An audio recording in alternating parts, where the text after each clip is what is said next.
Okay, so today we said we're going to, according to our schedule, we're speaking about Chanukah. Oh, nice. Some of the deeper ideas behind Chanukah. So to first understand it, you can look in the prayer book and see what does it say in the prayer book. So let's take a look. We'll grab a prayer book here and we'll see. I'll just read it out loud. You don't have to follow. It's not really a lot. It's just one section. Oh, cool. I think I bought this book. And it says as follows. B'mei Matasyahu ben Yochanan Kohen Gadol, in the days of Matasyahu, who was the son of Yochanan, who was the Kohen Gadol, the high priest, Chashmonai, who was a Hashmonite, that it was a part of the Jewish people, Uvanov, and his children, She'amda Malchus Yavon HaRasha al Amich Yisrael, and it was in the times when the evil Greek nation stood up to the Jewish people in order to Shkicham Torah, to make them forget the Torah, and to cause them to break the laws of God. V'ata barachamecha Rabbi, and you, God, with your great mercy, amaratahem be'esarasam, you stood up for them when they were in trouble. Rafta as rivam, you helped them. Danta as dinam, you judged the enemies for them. Nekamta as nikmasam, you did vengeance for them. Misarta giborm biyad chalashim, you handed over the strong ones into the hands of the weak. Rabbi biyad miatim, and you handed over the many into the hands of the few. V'tameim biyad dohorim, and you put the spiritually impure into the hands of the spiritually pure. V'rashoim biyad tzadikim, and you put the evil into the hands of the righteous. V'zeidim biyad oskes secha, and you put the strangers into the hands of those who do your Torah. And then it goes on a bit about the war. So there's a few problems with this that is going to give us a bit of an idea. Firstly is, when we begin this, it talks about Matasyahu ben Yochanan Kohen Gadol. Matasyahu, the son of Yochanan, who was the high priest. So the truth is, Matasyahu ben Yochanan was not the high priest. It's a fact. Historically, there was such a person, and he did what they say, but he was not the high priest. So you have to ask now, why do we refer to him as the high priest?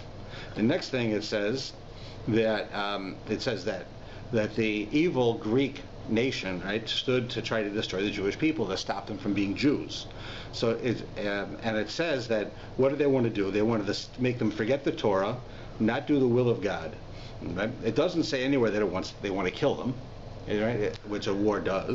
But it just says that, and then it says, and you know what you did, God, with your mercy, you put, it says, strong people in the hands of weak. Now that's a miracle, because you have a very strong army and you have a very weak army made out of priests, right? And that they win the war against the strong army, that's a miracle, right? Then you have Rabbi and Biyad Ma'atim, and the many, which are Greeks, right? The Greeks had taken over the entire world. They were in the hands of the few, which were just the few Jews that were around. Utamei and Biyad Tohorim. Now, the spiritually impure into the hands of the spiritually pure, and the evil into the hands of the righteous.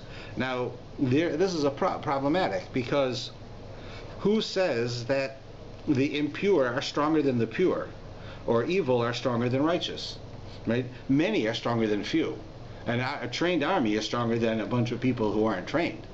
Right? But evil into the hands of the righteous, why is that a miracle? Maybe you have stronger righteous. Maybe you've got righteous people who are trained better. So why is that a miracle? And you put people who are spiritually impure into the hands of those who are spiritually pure. Also, it doesn't make sense. It's not why is that a miracle? Right? So we have a number of problems with this. So let's try to understand really what's going on in order to understand. Did you say it was a miracle? Sorry, I didn't. Did you say it said it was a miracle? Repeatedly. Oh, okay. So here we have all of these things that come up. What is it that they're trying to tell us? So the first thing is, who was the Hashmonai? The Hashmonim. Who were these people, this tribe of people? So they were a group of priests, right? They came from the tribe of Levi. Within the tribe of Levi, you have the subset of Kohen, and they were Kohanim. And Kohanim have a job of working in the temple. Right? Now, every Jewish tribe, right, of all the tribes, have a job. They had specific jobs. Now, not necessarily everybody in that tribe did that job, but it was that tribe did that. You had some that were sailors, and then most people in that tribe were sailors. You had ones who were scholars, and many people in that tribe, more than anywhere else, were scholars. You had very strictly the Kohanim were priests. Nobody else could be a priest. You had the tribe of Yehuda, of Judah, and they were the royalty. They ran the country, and nobody else is allowed to do that, only them. So here we have Kohanim, priests, going to war against the Greeks. You should have taken Yehuda, which is the military and the royalty, and they would have gone to war. You have an army. There's a Jewish army. It's called the tribe of Yehuda. Why don't they go to war against the Greeks? You have to realize who the Greeks were. The Greeks were the most powerful nation in the world. They had conquered the entire known world. And they came and they encircled Israel, and they conquered Israel. And now they wanted to take the Jews and make them do what every other nation did, which is when you conquer them, they follow your lifestyle. They follow your religion. They follow your culture. And the Greeks believed that their culture was enlightenment, and they wanted everyone to follow it. So they went from country to country to country. And suddenly in Israel, when they come to the Jews, some of the Jews do it, but some of the Jews revolt against it. And they want to stay Jewish. They want to believe in one God. They don't want to believe in the Greek gods. They don't want to follow it. So the Greeks take this very seriously and decide they're going to go to war with the Jews, but not with the intent to kill the Jews. Their intent is to change them. Because the bottom line is the Greeks wanted the Jews to pay taxes. Right? They wanted the world to pay taxes. The Greeks should have the money they need to sustain the nation. So if you kill someone, they can't pay taxes. So they weren't looking to kill the Jews. They were looking to convert the Jews to become Greeks. And they wouldn't do it. So now here you have this war where they are killing people because the Jews wouldn't give in. Right? It kept escalating. And the people that they're fighting are the Kohanim, are the priests, which makes no sense. It would be like a group of CAs here in Canada declare war on the United States. It would be ridiculous. Yeah. You have people, accountants, declaring war on a superpower. It makes no sense. Well, at least you could say the Canadian Army could declare war on the American Army. That might not be so smart, but at least it's an army. It's an army, right? So here you have a Jewish army. That's the tribe of Yehuda. When they're not even mentioned, they have nothing to do with this war. It's a war with the Kohanim. Right? That's one issue that we have to understand before we can come up with all the answers. Now, when we raised the questions before about all the things that happened, what we have to understand is that this war that was fought on two levels. There was a war of the Jews against the Greeks. And there was also, very sadly, a war of the Jews against the Jews. Because the majority of Jews, by the time this war began, had converted to Hellenism. They had already left Judaism and became Greeks. Right? They became Greeks, and they left everything. They worshipped Greek life. They did, they would do the Olympics, and those days the Olympics, it was done. The Greeks did it without clothing. Right? They would do it without any clothing, and Jewish men looked different because they were circumcised. So they would do a procedure to try to make themselves look uncircumcised. They would do all kinds of things to try to blend in and to become part of the Greek nation. And by becoming part of the Greek nation, they would then take over. Right? The Greeks would have taken us over. So here now you have this group of Jews fighting a war. On one battlefront, they're fighting against the Greeks. On another battlefront, they're fighting against the Jews themselves, who've already converted, who have become so pervasive and so involved within the society that the Jews who are staying loyal to Judaism are a minority. Right? So now when we talk about the spiritually impure into the hands of the spiritually pure, it makes more sense, because only really Jews can be spiritually pure and impure, because the Jews have this special idea of that ties into our neshama, into our soul, about going to the temple. So therefore, you see from this, if we understand that the war was fought not just against the Greeks, but also, sadly, against other Jews, so then these statements make more sense. Right? You have those who are estranged against those who keep the Torah. How is somebody estranged if they're a Greek? They're not estranged. They're Greek. They're not Jews. Right? So that's telling you that there was also a war against Jews. So now we have to understand, though, why is it that it was the Greeks who fought against the tribe of Kohanim, like this? Matisyahu ben Yochanan Kohen Gadol, he was a Kohen, right? Why is it that the Kohen Gadol and all of his children and other Kohanim went to war and not the tribe of Yehuda? So let's try to understand. When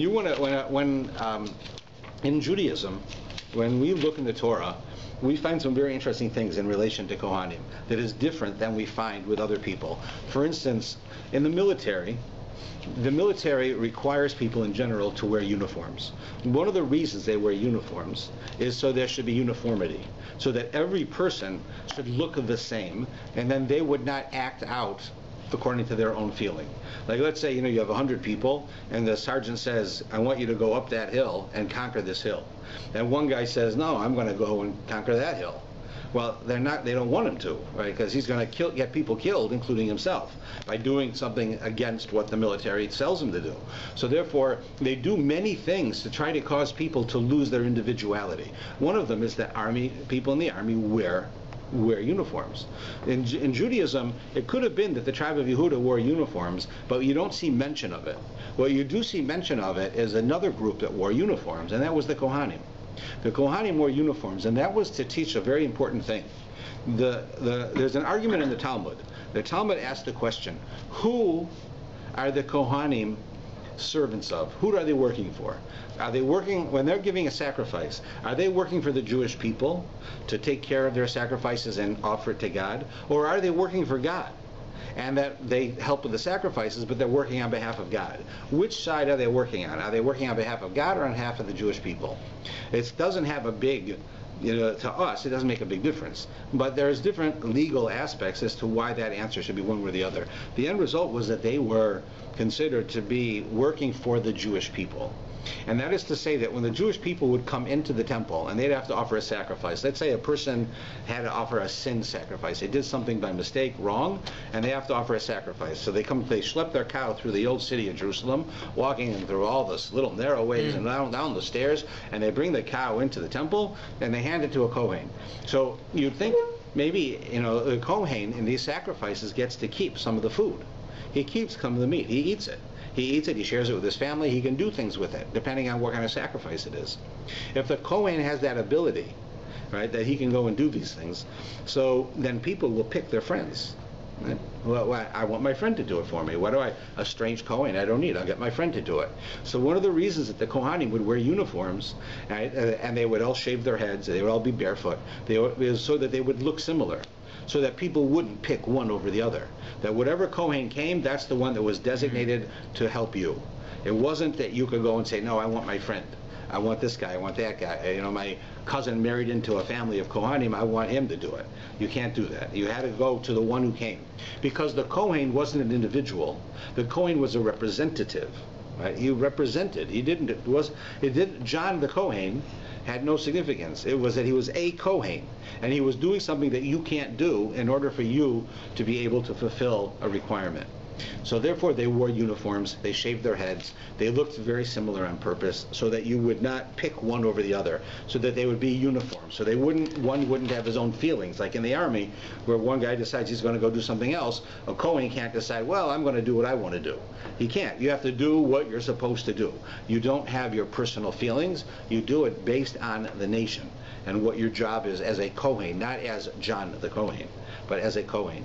So what happens is then they are representatives of this relationship between God and the Jewish people. So now, if we're having a war, when we had wars in Jewish history, let's say against the Babylonians, the destruction of the first temple, which was a while earlier than this story. So you have this destruction of the first temple by the Babylonians. They come in, and they kill everybody. They kill everybody. Whoever they don't kill, they take as slaves. They were out to destroy the Jewish people. They wanted to take over the land. They wanted to get rid of the Jews. Not similar to the story of Purim, where Achashverosh, right, with Haman wanted to destroy the people, wanted to kill the Jews. While the story with the Greeks, they didn't want to kill the Jews. Instead, what they really wanted to do was to change the Jews to become Greeks. Right. So if you have a war, and the war is against the body Jewish, right, the Jewish people, they want to kill my body. So then it's totally appropriate that the army will defend you. Mm-hmm. So the tribe of Yehuda will go and fight. They'll be the ones who will fight, because this is a war against two armies. Each army is trying to destroy the other. But this war of the Greeks was not trying to destroy the Jews. This was where they were trying to take away the Jewish identity, away Jewish life, Jewish religion, Jewish beliefs, Jewish culture, and to make us into Hellenists. And therefore, it was very appropriate that the Kohanim, the ones who represent the relationship between the Jews and God. That's their job. They're uniform. They're all the same. They're here for their specific task. It's very logical that they should be the ones who fought the war, because they represent the relationship between us and God. And the war was against the relationship between us and God. It wasn't the relationship between us and our body, trying to kill us off. Also because a number of Jews were also fighting against the Jews, because they had become Hellenists. So also the idea was that clearly it wasn't that the other Jews were trying to kill Jews. They were trying to change them, right? They were all Jews in this group, and one group of them said, we're born Jewish, but we practice Hellenism. The other group says, no, we're born Jewish, and we practice the Torah. And therefore there was this fight between them. The ones who came in that had already converted to follow the Greek way went to war against the Jews, but only because they wanted to take away their religion, just like the Greeks. So therefore it's very appropriate that the Kohanim should be the ones who fight the war, not the military. Now, why do we call Matisyahu ben Yochanan Kohen Gadol? Why do we call him Kohen Gadol when he wasn't the Kohen Gadol? We know he wasn't. It's not just my opinion. He was not the Kohen Gadol, and we refer to him is because something very important happened. What happened was like this. Here you had a group of Kohanim, and you had many groups of Kohanim, and you had many groups of Jews who were loyal to the Torah. And as the Greeks are coming in and they're converting more and more Jews, and they're changing more and more things, and they're stopping us from keeping Shabbos and keeping Rosh Chodesh and doing circumcision, one thing after another they're coming in and stopping us from doing. A lot of Jews were laissez-faire. They said, look, I'm already circumcised. I'm going to keep the Torah. They're not going to come at. I'm going to do what I believe in, and the other people do what they do. Right? They weren't going to take responsibility for the Jewish people. But this group of Kohanim, right? They decided under the leadership of this specific tribe, with this leader of this tribe, we're going to assume responsibility for the Jewish people. They were going to say, we see a problem. The Greeks are trying to take away our religion. We have to stop it. Because what makes us who we are is our relationship to God. If they take that away from us, we're gone. We will disappear. So they went and said, we are going to do this. And they jumped up on their own. God didn't tell them to do this. They didn't have a specific task to do this. It was illogical for them to do this. But they said, we see the problem, we fix the problem. And they said, we're going to do it.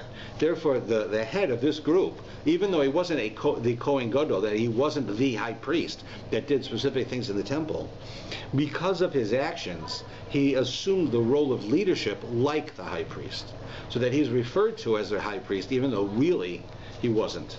It would be like calling somebody, if you have like, let's say a war, and you have one unit of guys that are stuck somewhere, and that unit has to go fight against the army by themselves. They're stuck. They're surrounded. So the one guy takes the role of leader, but he's not a leader. They're all the same. But this guy takes the role of leader. If they would refer to him as general, he wouldn't be a general, because he has to be appointed general by the government. But he acts like a general because he's leading the men. So it wouldn't be inappropriate for them to call him general. They just know he really isn't. And it's the same thing here. He went and he said, I'm going to make sure that the Jewish people survive. And he assumed the role of the leader. And therefore he's referred to as Kohen Gadol, even though he's not. And we find this in a number of places in our history, where people who assume responsibility for things, who stand up for the cause, are given special dispensation and special roles. We find it in a few places where this happens. This is the most obvious one, where we see that. So now basically what we have is that we have this war against the observant Jews, the Hellenist Jews, and the Hellenists. That's what's going on. The Hellenists and the Hellenist Jews are on one side, and the observant Jews on the other.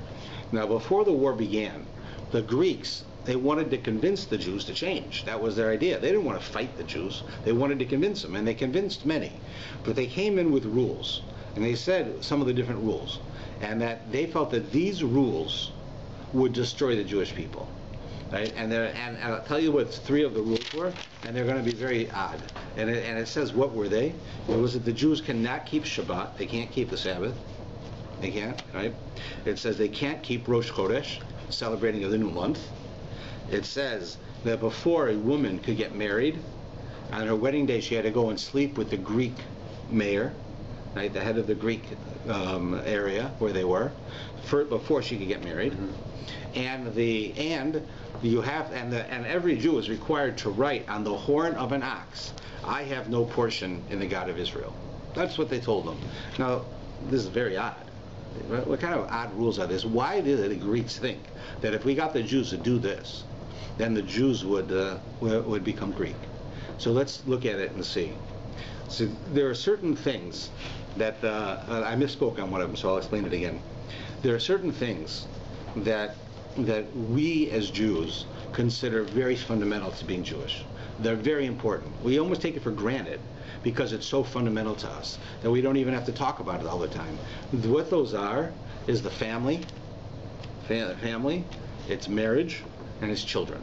The Jewish life is centered on the idea of family. We practice Judaism in our home. We don't, right? The fact that we pray in a synagogue, right, is almost an anomaly because the overwhelming majority of Jewish life is practiced in the home. It's not like other religions that practice their religion in a prayer house. Right, and that very little is done in the home. Most of our religion is done in the home. So the home life is very important. The second most important part is the marriage, husband and wife. The bond that they create, the relation that they can create between each other is a holy bond. And that's a very fundamental thing for Jewish life. And then finally is the children. To raise the children to have Jewish belief, right, is this future. So those three things. Now, let's look, as I said, I misspoke, so I'm going to tell you three laws. Those other laws they also said, but three laws, and you're going to see how this works, because all three laws are going to be really weird. Law number one, the Jews were not allowed to have a center beam in their homes. When they built a house, there could be no center beam in the home. That was rule one. Rule two, before you got married, the woman had to go and have relations with the Greek leader, right, the mayor of the city. That was number two. And number three, every person has to write on the horn of an ox, "I have no portion in the God of Israel." Those were the three rules that they had to follow.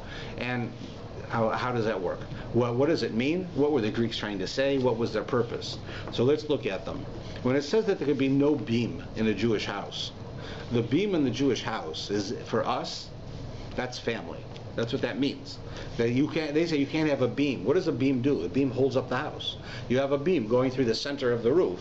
Everything, all the pillars, everything are holding that beam up, which is holding the whole house together, right? That idea of them doing it in such a manner where it's all held together through that beam, right, is symbolic of the Jewish family. So when the Greeks said, "You Jews can't have a beam in their home," what they're really saying is that we have to destroy the Jewish family, because the Jewish family is where Jewish continuity continues, and that's what we have to attack. So then the second thing they went after was the husband and wife relationship.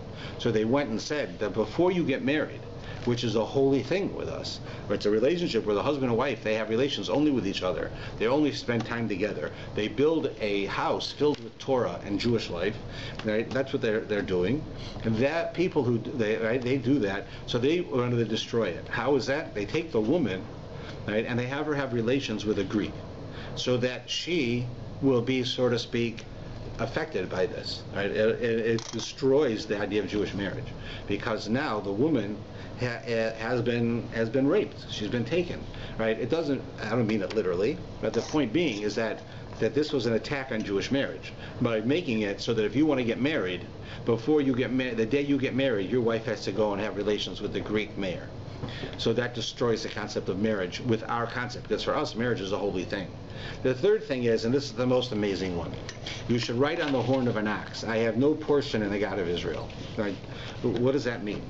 So one of my friends, who's a professional lecturer, it's all he does, he told me that on one occasion he went to the British Museum, right, in London. They have this museum which is a very, very, very, very well organized and very well supplied museum. And he went to this museum and went through seeing the different cultures. He comes to an area where it's Greek culture. Right? What's going on when the Greeks have taken over the world? What is life like? So we read books, we know some of it, but one of the things he found was a baby bottle. They had a baby bottle in there, right, of the artifacts of what did the Greeks have. And what was the baby bottle? It was the horn of an ox. They took an ox's horn, they hollowed it out, they put a hole in the end, and they would feed the baby with it. They didn't have glass bottles. They didn't have plastic bottles. They used the horn of an ox, right? So they're saying to the Jews, you have to write on the baby bottle, I have no portion in the God of Israel. So that the children, the first thing they see as they're being nurtured is, I have no portion in the God of Israel. So that now the Greeks are attacking the future, the children. And they're saying that the first thing is the Jewish family will have no Jewish foundation because they'll take away the beam. Jewish marriage will no longer be holy because they will take the woman and they'll demean her. And then there'll be no Jewish future because they'll take the Jewish children, right, and they'll make them believe that they have nothing to do with the Jewish God. And those are the three rules. Now, it's not necessarily that every one of these rules was followed in that way. It was followed, but not necessarily in these words. But the concept behind it is that the Greeks felt that if you want to change the Jewish people, you attack family, attack marriage, and attack the children, then you take away the culture in that area, the Jews will fall apart. And therefore you see that the Greeks understood how important family is, how important marriage is, and how important Jewish children are. Because those are the three foundations of Jewish life. The Greeks saw that, and they understood that, so that's what they attacked. They didn't attack the Jewish body. They didn't say, round them up and let's shoot them, like the Nazis did. They said, let's change them. We're going to make them into tax-paying Greeks, and they're going to follow what we want. And this was the whole process that they took them through. Right? So this is the idea behind it. So when we talk about this war of the story of Chanukah, so the war of the story of Chanukah was a war against Judaism. It was not originally a war against Jews. It happened in the end because the Jews wouldn't give in, that they went against Jews. But the real purpose of the war was to fight Judaism. And there's a number of things that you see different between the holiday of Purim and the holiday of Chanukah because they were two different purposes. The holiday of Purim has Haman, who hates the Jews. He wants to kill the Jews. He doesn't want them to exist. Not Judaism. He doesn't care about Judaism. But he doesn't want Jews, right? Genetic Jews. They should be gone, just like Hitler. That's what the story of Purim was. Right. So now you have the story of the Greeks, where they want the Jews. They don't want to destroy them. They want them as taxpayers, but they don't want them to remain Jewish. So therefore, when we celebrate Hanukkah, we celebrate Purim, we celebrate them very differently. On the holiday of Purim, we eat a meal. There's a mitzvah to have a meal. There is a mitzvah to drink, right? Not necessarily to great excess, but people drink on Purim. There's a mitzvah of giving gifts of food to people. Right? Why do we do all of that? Because it was a war against the Jewish body. So we celebrate it by celebrating the Jewish body, the body. I eat. I'm having a meal. I drink. I give gifts of food to people because it was the body that was attacked. The story of Hanukkah, you don't have a mitzvah to have a meal. You don't have giving gifts of candies to people like you do on Purim. It's not a mitzvah of Hanukkah to do. I mean, people might do it, but it's not the mitzvah. What do we have? We light candles. That's what we do. All right, that's it. Why? Because the war of the Jews on Hanukkah was a war against Judaism. And therefore, we don't celebrate the body, we celebrate the spirit. And the symbol of the spirit are the candles. Because one has to ask, of all of the things that happened, what we just described here, this war, if you tell me, you have a bunch of priests, untrained, know nothing about military, going up against the most powerful army in the world, right? And they win. That's a miracle, number one. Miracle number two, they go and they find oil. Not enough oil to burn for 8 days. And they light it, and it burns for 8 days, right? Which is a greater miracle. I would think for sure the first story about the Jews staying alive against the Greeks is a greater miracle, that God would do that, right? But yet you don't see on Hanukkah that we celebrate that. We light candles. We celebrate them in the mitzvah of the oil. That's what we celebrate. But it's such a minor thing in comparison to the Great War. But that's because the war was not against the people. The war was against Judaism. And Judaism is symbolized by the oil and the flame. That's how we symbolize it. Because the oil, right? The oil symbolizes Torah, and the flame symbolizes the Jewish soul. And therefore we light the candles to celebrate that, because they weren't attacking the Jewish body. They were attacking the Jewish soul. and therefore we celebrate it by celebrating the soul. Now, that's why we make such a big deal out of lighting the menorah, when normally, you'd think it's a war. Let's do something different. But we don't have the other mitzvahs. Every holiday that you have, Passover, Shavuos, Sukkot, every holiday, even Purim, has a requirement to have a meal. It's a requirement. You must sit down, make kiddush, eat bread, and eat a meal. That's part of the celebration of the holidays, of every single holiday, except Chanukah. Chanukah, it's a good thing to have a meal, but there's no requirement. And that's because there was an attack solely on the Jewish soul. And therefore we celebrate it, remember it in that way. Now, just as an aside, there's a very famous question about this whole idea. We know that what happened was the Jews came in, they won the war, they go back into the temple, and they want to reinstitute the temple, because the Greeks had come in and they turned it into a idol worship. So they want to take all the idols out, get rid of all the idols, and redo the temple back for Jewish purposes. And they did. That's what Chanukah means. Chanukah means to reinstall. It means to dedicate. Right? That we're rededicating it. Like when a person buys a house, you have Chanukah Sabayis. You invite someone to your house because you are dedicating your house to a Jewish purpose. So when you dedicate the temple, it's called Chanukah. That's why we call the holiday Chanukah, because we rededicated the temple. So they go to rededicate the temple. One of the things you have to do is you have to have the menorah burn every day. The Kohen comes in the morning, he lights the menorah, it burns throughout the entire day. Right? So if that's the case, you need oil. So they didn't have the oil. Right? The oil, everything had been destroyed by the Greeks. So they go and there's not oil. And then they find one little bit of oil that's left behind. Right? But it's only enough for one day. And they know in order to get oil, olive oil in Israel at that time, it took 8 days. So therefore they'd have to send a runner to go get oil. In the meantime, they'll burn the one day, and then they have a problem. They're going to have 7 days with no oil, and they have to have oil, because now they're dedicating the temple. So what did they do? So God made a miracle that the oil burnt for 8 days. But here's the problem with this. They found oil for one day, right? They found oil for one day, right? So then it burnt for 8 days. So how many days of miracles were there? Only 7. The first day there's oil. It's normal. You have oil, you light it, it's oil. Day 1 is not a miracle. Day 2 is a miracle. Day 3, day 4, day 5, up to day 8. So Hanukkah should be 7 days long, not 8 days. Right? But we say, no, we celebrate 8 days. That the first day itself is a miracle, but it's not a miracle. They had oil, they put it in, and they lit it. Right? Now the oil should have burnt out by the end of the day. It didn't. But the fact that it burnt at all, right? It's oil. Of course it's going to. That's not a miracle. That's normal. So this is a famous question that's asked by the Beis Yosef, who was the author of the Shulchan Aruch. And there are thousands of answers. There are entire books of answers to this question.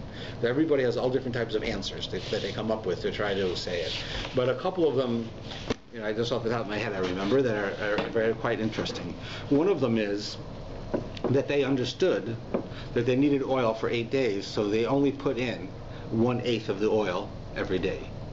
And they said, we'll light it today, it'll last a few hours, then tomorrow we'll light it again, and every day we'll light it.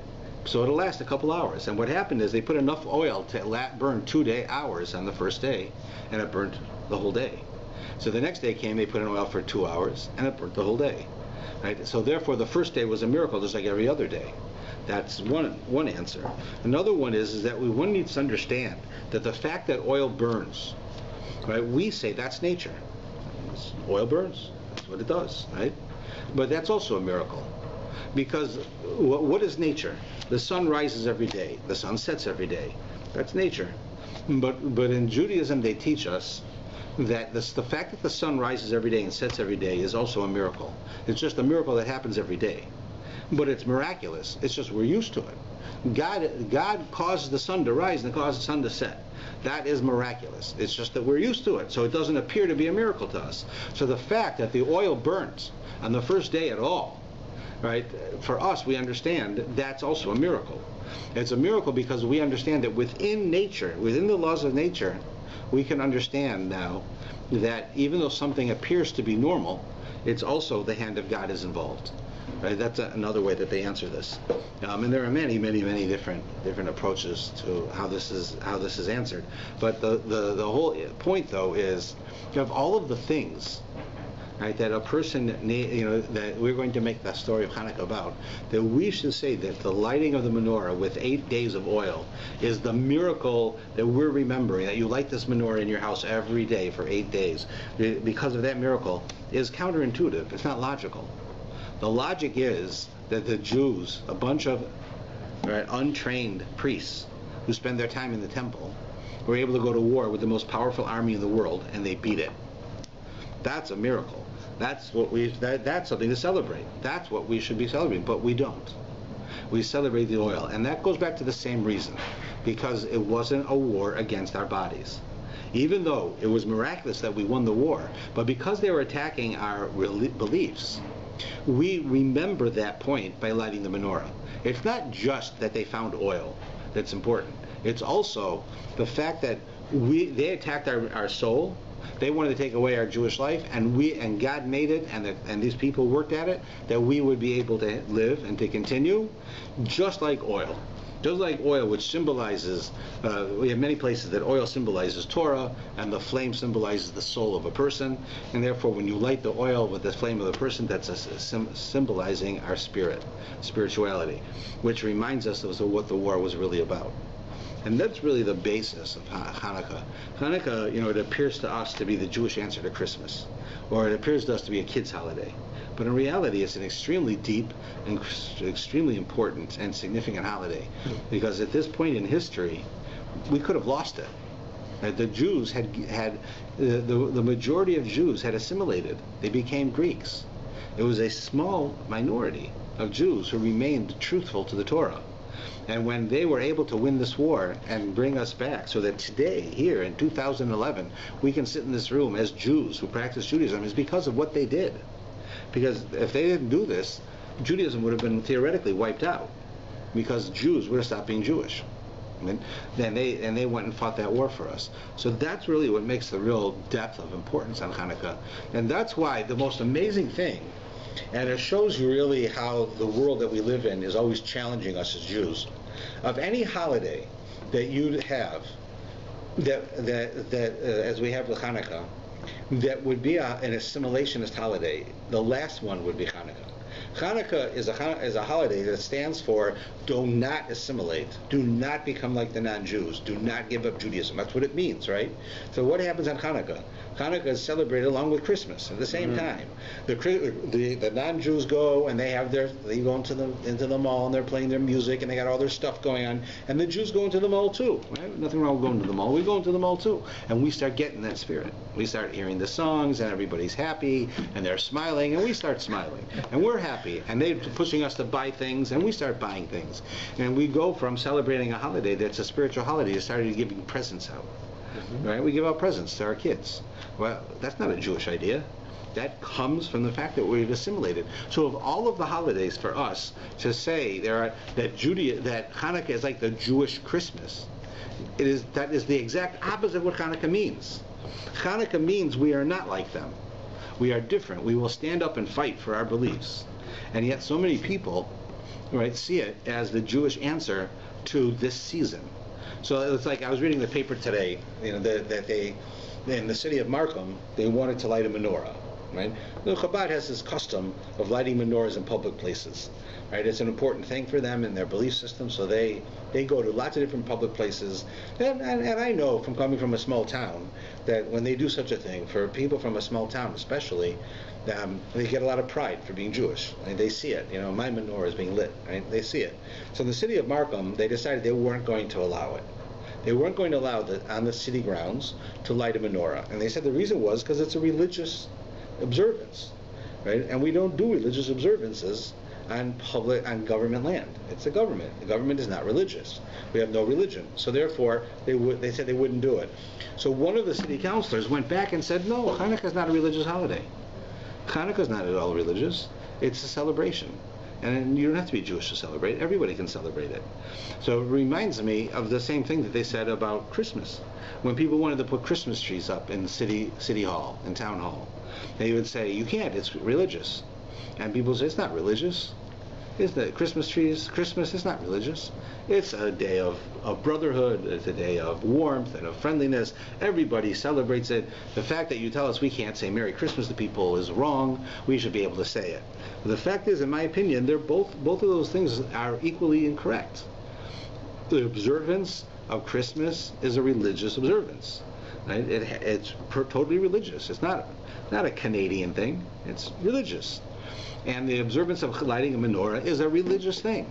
It is not a sign of independence. It's not a sign of freedom. It's not a sign of unity and brotherhood among men.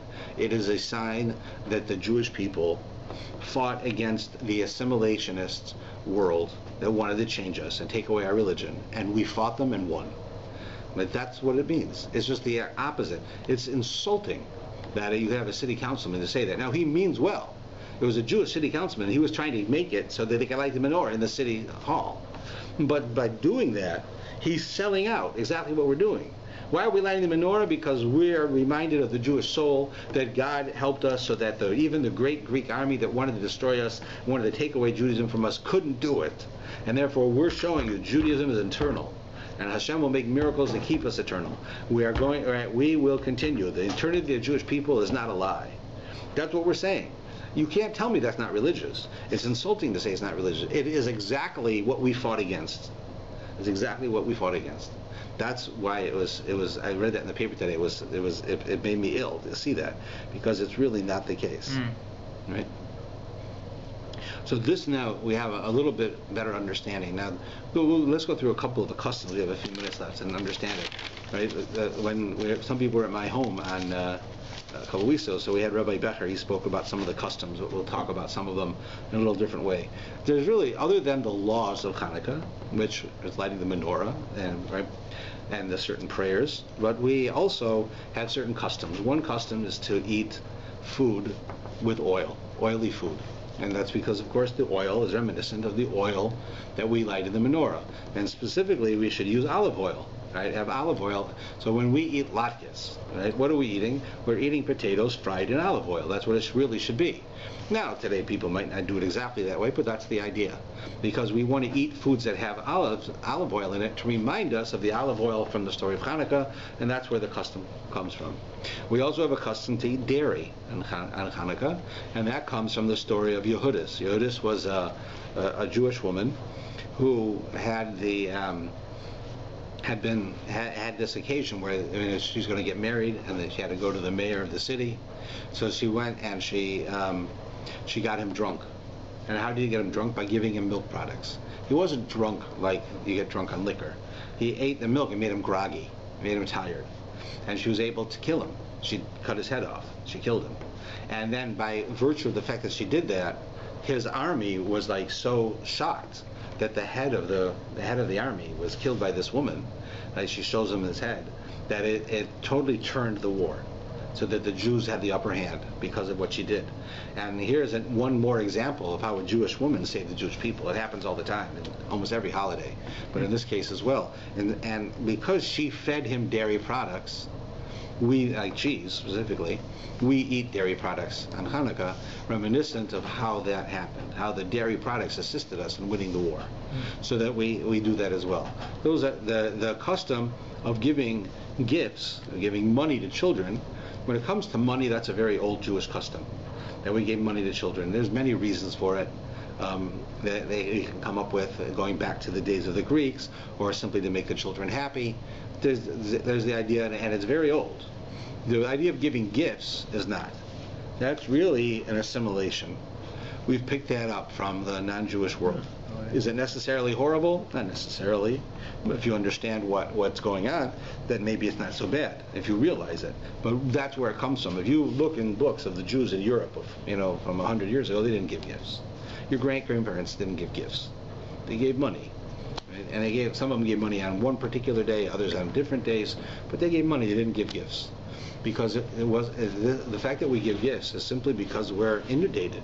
I mean, your kids get up and they watch television, they see all the new toys that are advertised. So they want the toys. So people want to make their kids happy. They give them toy. They give them gifts. So why don't they wait till after Boxing Day? They can get a sale. Okay. So therefore people give these gifts. It's not really a Jewish tradition. It's not. But the money is. There is such a case of giving money. Money is. Yep. Yeah, I told my wife that, but didn't work too well. So there's a song that we sing on Saturday night, usually the first Saturday night of the month, and it says, Kaspeinu v'zarenu marbakecho. We ask God that our money and our children should increase like sand. We should have so many children like sand and so much money like sand. Why? Because we understand that what's the purpose of money? For us, the purpose of money is to do things with it. It's not to be rich.